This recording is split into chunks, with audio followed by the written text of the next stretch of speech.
Halo guys, nama gua Andrian Lim dan selamat datang di channel ini. Nah, untuk video pertama gua, kita akan belajar tentang ekonomi. Nah, bab apa yang akan kita pelajari ya?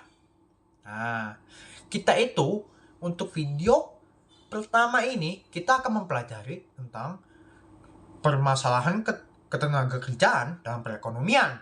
Nah, di dalam bab ini ada hitung-hitungan dan juga ada teorinya juga nih. Nah, jadi gua udah siapin 5 soal dan kita kan langsung ke latihan soalnya. Nah, gua tahu kalian belum tahu apa-apa, tapi tenang aja. Di dalam soal itu ada 2 yang teori dan juga 3 yang hitung-hitungan. Nah, saat kita langsung ke latihan soal, gua akan jelasin semuanya. Seperti yang hitung-hitungan, gue akan jelasin rumusnya dan gimana cara menyelesaikannya. Dan untuk teori, gue akan jelasin semuanya. Tenang aja. Jadi, langsung saja kita ke latihan soalnya. Jadi, langsung saja kita ke soal pertama. Yaitu soal hitung-hitungan. Yang ada di sini. Kalian boleh baca dulu. Ya. Jadi, pokoknya di sini itu, negara A memiliki kependudukan sebanyaknya segini.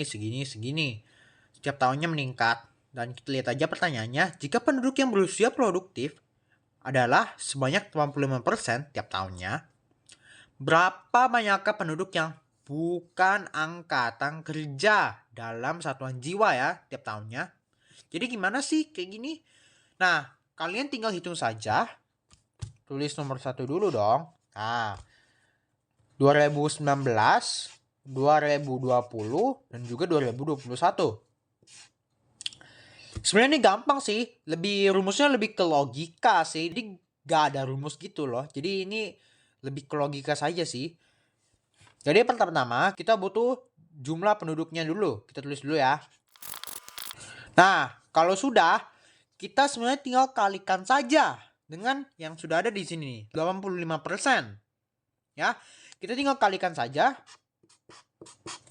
85%, 85%. Ingat ya, kalau dikaliin di kalkulator harus ada persennya ya. Nggak boleh 85 saja, harus ada persennya. Oke? Langsung saja. Jadi jawabannya untuk 3 tahunnya itu adalah. Nah, sekarang gimana nih? Sekarang kita cuma harus minus ini semua ke angkatan kerjanya. Nah, sudah selesai nih. Jadi, kalau sudah selesai, tinggal diminusin aja nih. Diminusin, udah deh, jadi deh jawabannya. Jadi, jawabannya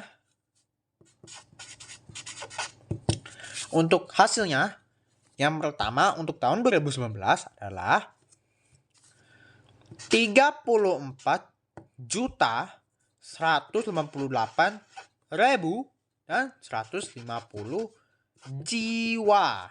Harus ada jiwa ya. Remember guys, dalam satuan jiwa. Nah, yang kedua itu adalah 31.911.800 jiwa. Oke? Yang ketiga, hasilnya adalah 20.816.500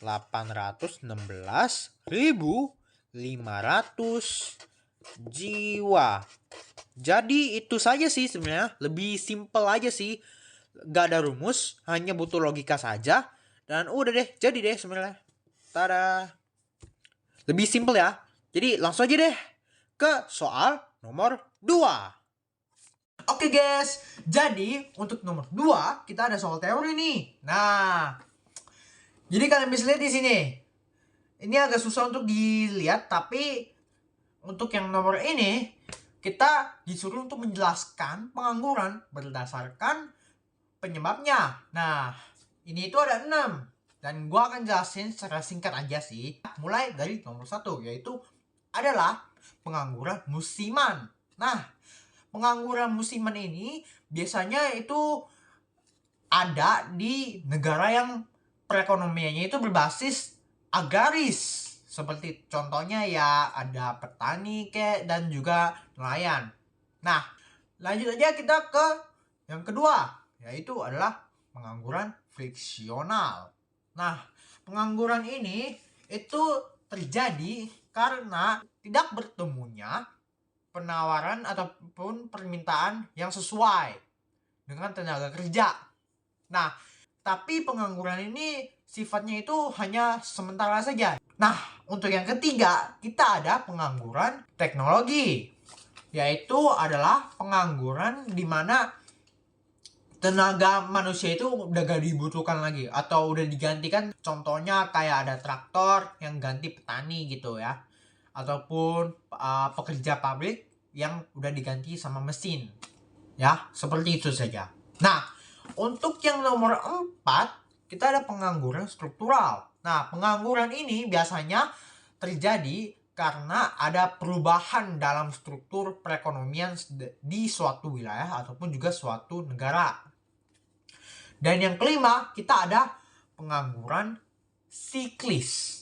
Pengangguran ini itu terjadi karena ada turunnya kegiatan ekonomi yang ada berada di wilayah tersebut ataupun negara tersebut. Seperti ya contohnya kayak resesi lah ya, seperti itulah ya. Nah, dan yang keenam, terakhir nih ya, terakhir. Itu adalah pengangguran sukarela. Ya pokoknya pengangguran ini ya sukarela aja sih, karena ya malas kerja aja sih. Kayak ya udah, gue mau main game aja gitu.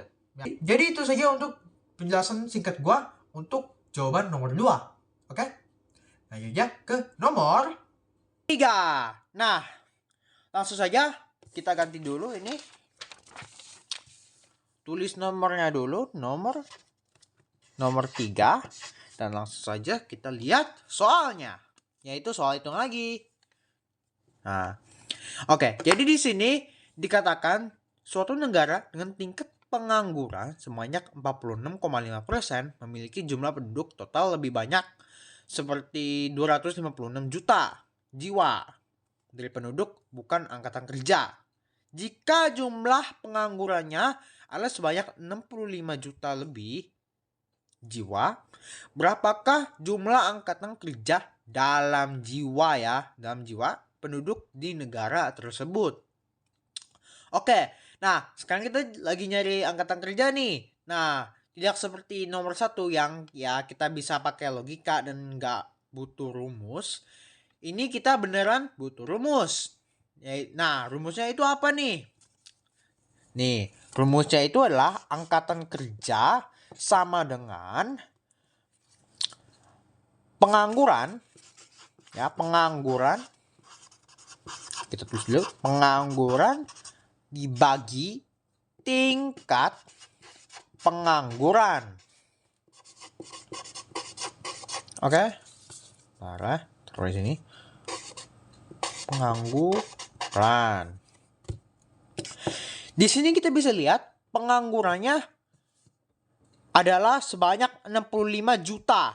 Ya, sekitar seginian.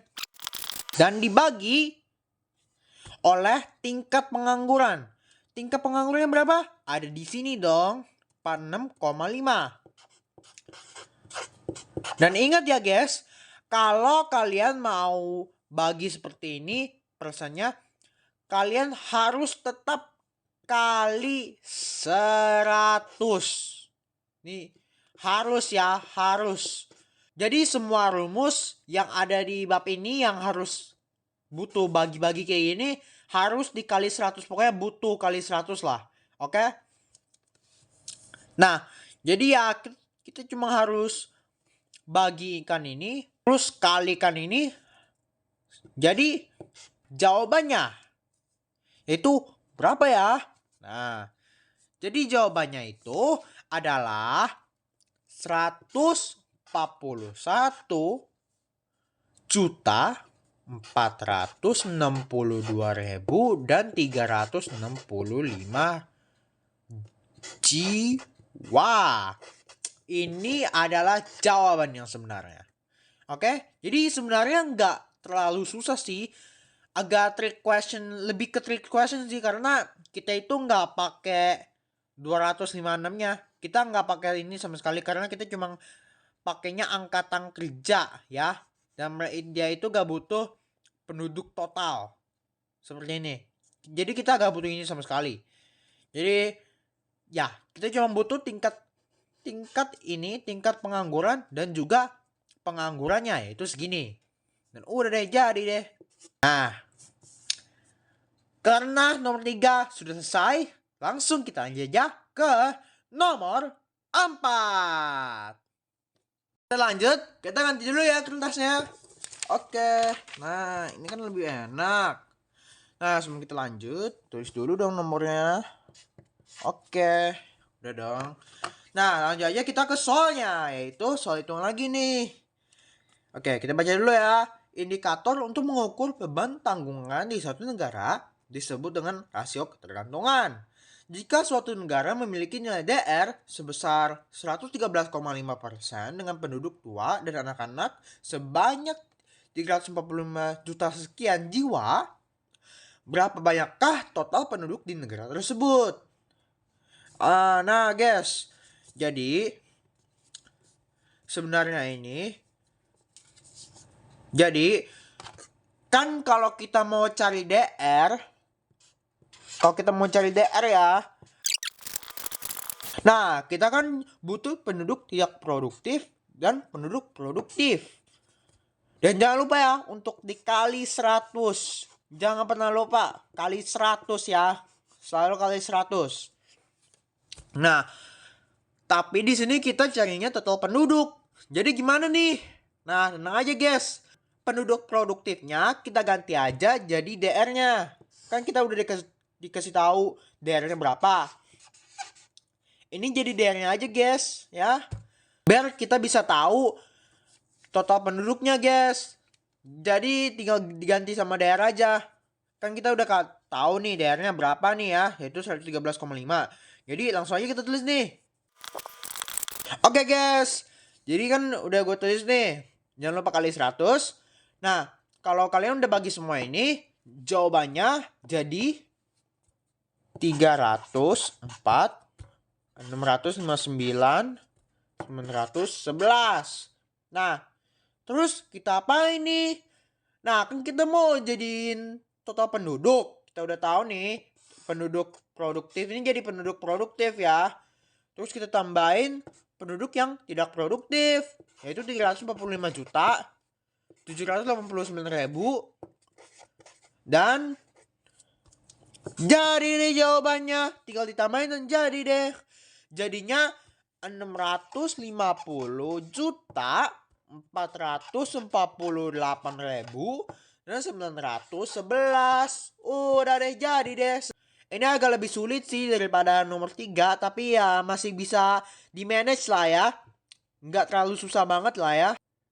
Sip. Oke deh. Kalau begitu lanjut aja ke pertanyaan yang terakhir, yaitu pertanyaan nomor 5. Nah, di sini kita ada pertanyaan teori lagi nih, yaitu kita disuruh sebutin jenis-jenisnya. Itu ada 3 di sini udah dikasih tahu ya, ada 3 dan kita harus sebutin masing-masing 5 ya dari 3 tersebut jenis-jenisnya tenaga kerjanya. Nah, jadi gua akan jelasin di sini.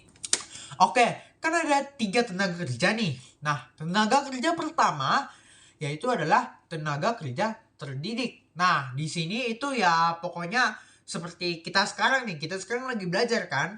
Nah, ini termasuk dalam terdidik. Seperti contohnya ada. Jadi, contohnya ada 1 guru, 2 akuntan, 3 pengacara, 4 dokter, dan 3 animator. Itu sebagai contoh. Jadi kita harus terdidik seperti untuk menjadi guru, kita harus ada 1. Seperti itulah ya.